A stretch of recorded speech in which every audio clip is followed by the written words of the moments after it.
In today's video, I am going to be breaking down the new rules in the NBA. Are they dumb? Are they good? Or are they just plain stupid? Let's get down, let's check them out. Okay, so in this first clip, this is one of the first rules that they are changing, and that is essentially when you're taking your shot, if you leave your shooting cylinder, so essentially if you're not jumping straight up in your shot and you start leaning forward to try and create contact with that defensive player who is coming out to you, guess what? This is no longer a foul on that defensive player. It is now a foul on that offensive player because, and it makes sense, because that offensive player is trying to make contact with that defender.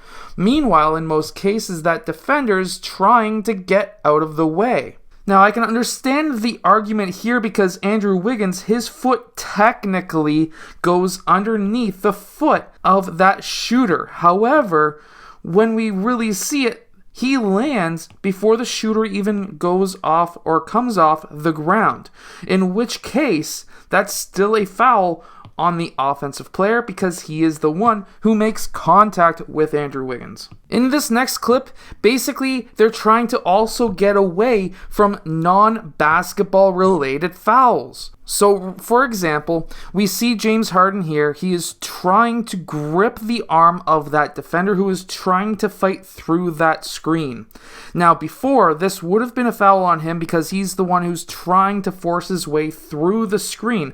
However, we see that leg out by the screener, and we see that arm in the arm of that defender. And then they're able to get that player onto the ground by using that arm and that leg, in which case is now going to be a foul either on James Harden or the screener, depending on who the referee really is, or of course they're going to be giving it to him. They would never give a foul to James Harden. Let's get over it. Now in this next clip, we see that of course the shooter sticks his foot out. Remember, if we go back, his shooting cylinder is right here. If he goes out of that shooting cylinder, that means that, of course, it's now a foul on him. So here, his shooting cylinder does move because of the camera.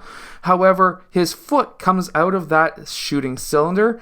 Giannis makes contact with that foot, and because of that, it could actually be a foul on that shooter.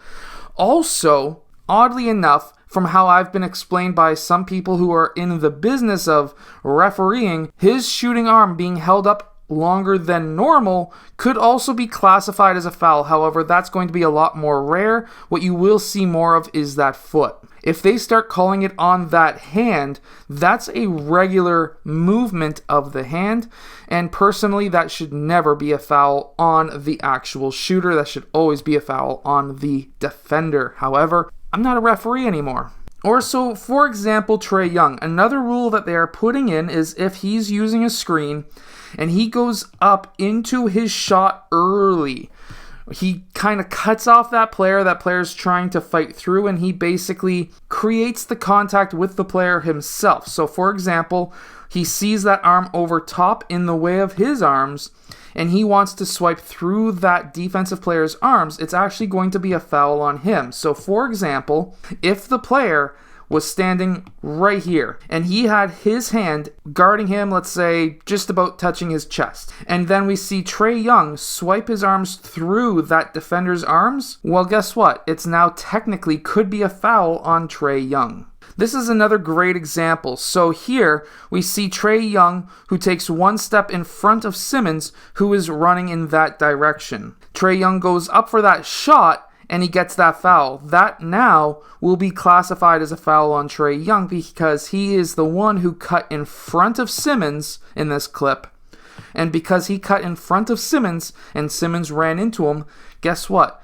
Trae Young created that contact according to the NBA referees, and that's what they should be calling. While I do disagree with that statement, that call, I also kind of understand it as well, because if you really think about it, let's say you're driving a car and you go and cut somebody off because they cut you off, and you brake test them, which means that you cut them off and you tap the brakes to make them think that you're going to be braking.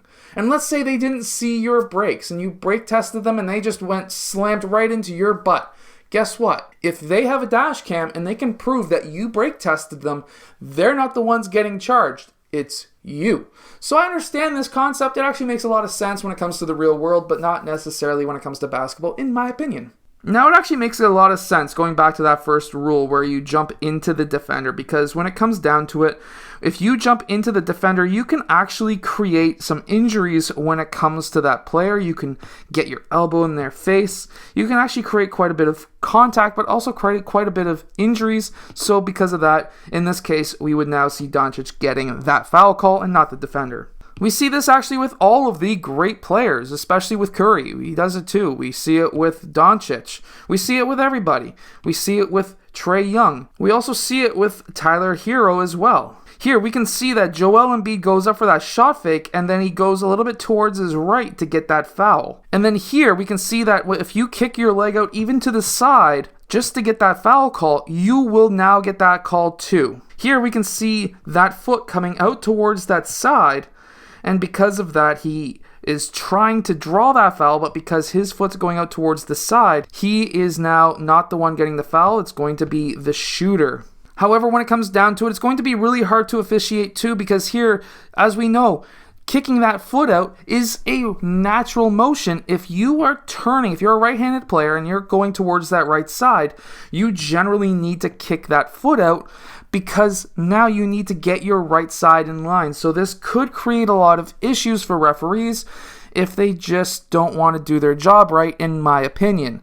They have to differentiate between the difference of a leg kick to get your right side in line, which is a natural movement, and of course, you kicking your leg out too far to draw a foul. So for example, last night when I was watching the Raptors home opener, and OG Anunoby was going towards the basket, and he brought his knee up. Well, that's a natural motion, especially for a player like OG Anunoby, who is extremely muscular, and when he goes through the motions of going in for a layup or a dunk, he really overemphasizes a lot of the movements, a lot of the body movements, and some players do while others don't. I don't kick my knee up all that high when I do a layup. I actually kick my foot out a little bit more, and it's to draw fouls. But either way, when we see a player like OG Anunoby, he brings his knee up super high, and for him, that gives him the extra power to get up. But that knee made contact with the growing area of the Washington Wizards player, and he got sacked and he fell on the ground.